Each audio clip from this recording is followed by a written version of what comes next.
Assalamualaikum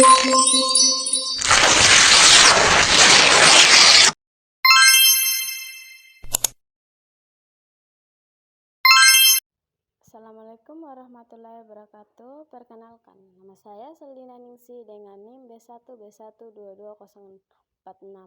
Saya dari kelompok 3.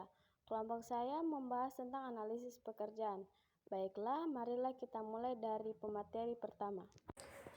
Baik, saya akan memaparkan materi PPT dari kelompok kami, yaitu dengan judul analisis pekerjaan.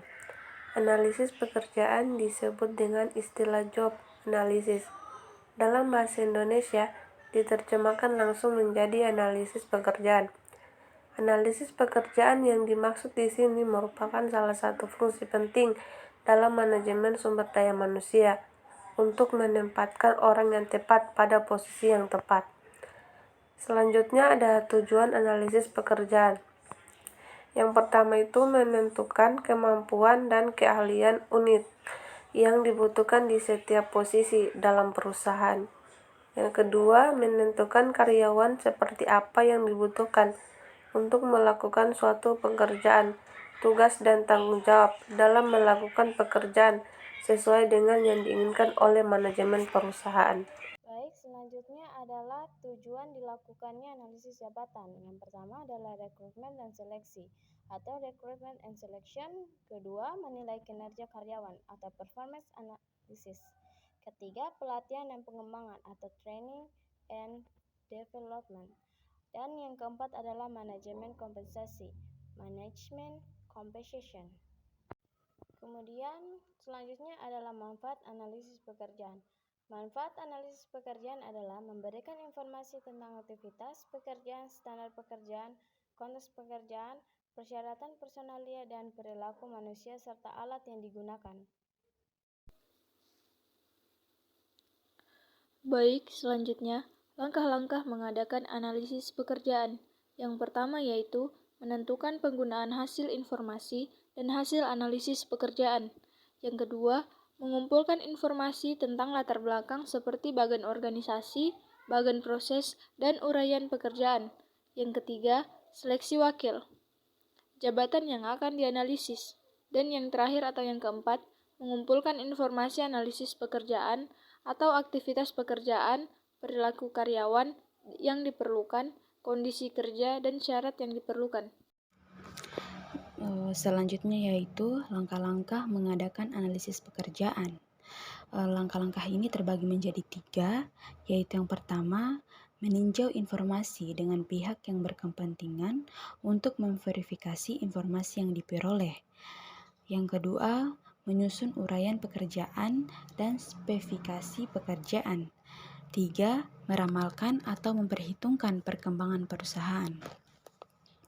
Materi selanjutnya yaitu metode analisis pekerjaan.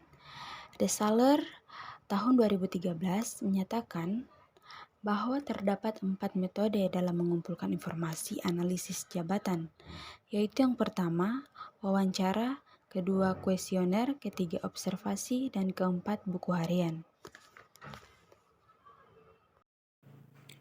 Selanjutnya, perancangan pekerjaan.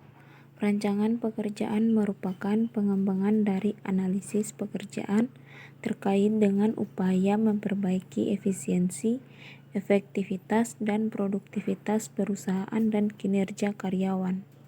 Baik, selanjutnya yaitu ada 3 hal penting dalam perencanaan pekerjaan, yaitu 1. Rancangan pekerjaan harus mencerminkan pemenuhan tuntunan lingkungan. Yang kedua, mencapai hasil dan kepuasan pekerjaan yang maksimal. Yang ketiga, para pelaksanaan harus mampu berperan menjadi umpan balik. Baik, selanjutnya yaitu perancangan pekerjaan. Adapun 3 faktor yang mempengaruhi perancangan pekerjaan. Pertama, faktor organisasi. Untuk menjadi organisasi yang sehat, maka harus jelas mau dibawa kemana arah organisasi berjalan. Dengan melakukan analisis terlebih dahulu, lalu menentukan keputusan kira-kira hal apa yang harus dibenahi. Kedua, faktor lingkungan. Elemen-elemen lingkungan merupakan aspek kedua dalam desain atau perancangan pekerjaan.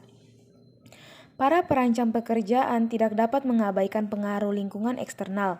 Elemen-elemen lingkungan pokok dalam desain pekerjaan adalah kemampuan dan tersedianya para pegawai potensial serta pengharapan sosial.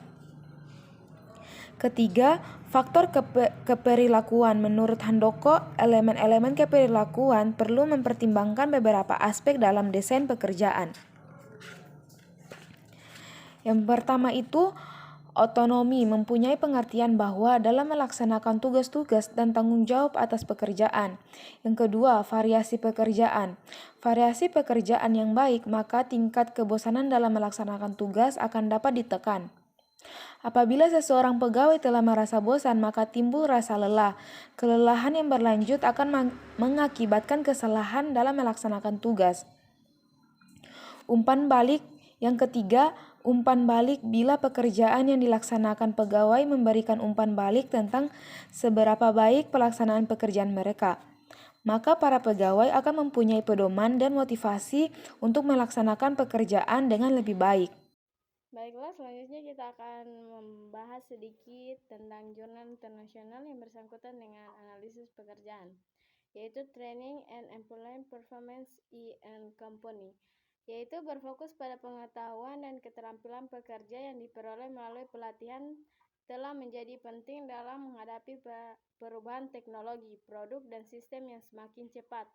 Baik, selanjutnya kita akan membahas tujuan dari penelitian Analysis of the Relationship Between Training and Employee Performance in a Company.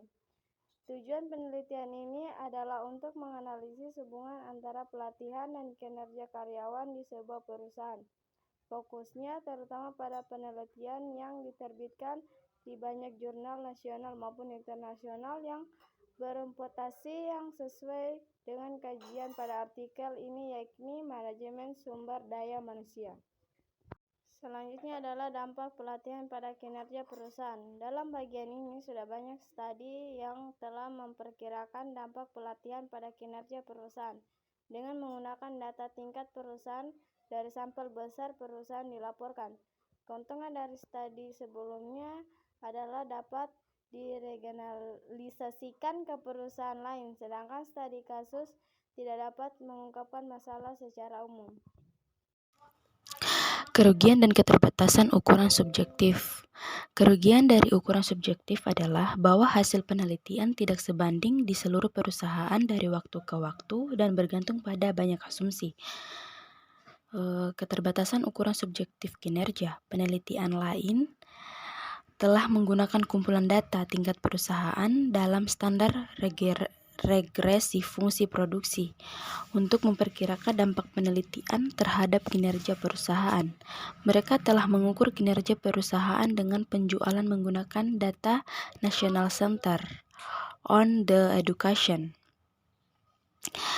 survei dan mengukur produktivitas dengan penjualan bersih, memperkirakan fungsi penerimaan atau pengiriman. Sebaiknya mempelajari pengaruh dominan sumber daya manusia individu terhadap kinerja keuangan dengan menggunakan data survei dari 416 perusahaan kecil dan menengah untuk mengukur produktivitas berdasarkan nilai tambah. Baiklah, selanjutnya kita akan membahas tentang tinjauan literatur.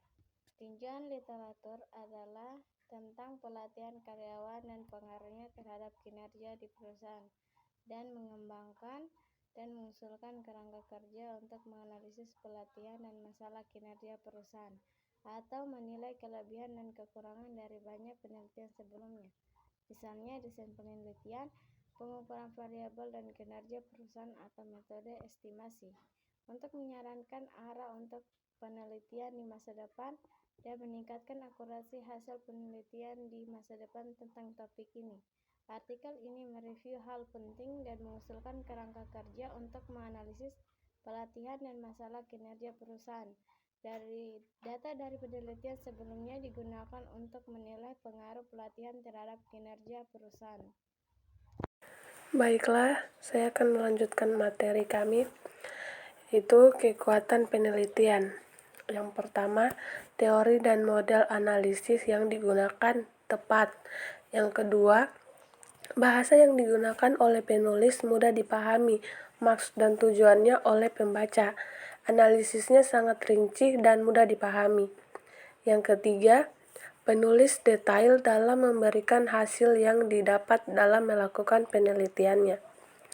Selanjutnya ada kelemahan penelitian. Penulis kurang lengkap dalam menyimpulkan keseluruhan isi jurnal.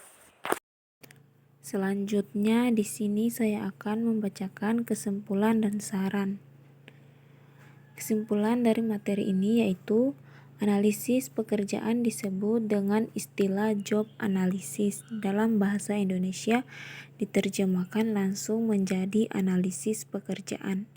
Analisis pekerjaan yang dimaksud di sini merupakan salah satu fungsi penting dalam manajemen sumber daya manusia untuk menempatkan orang yang tepat.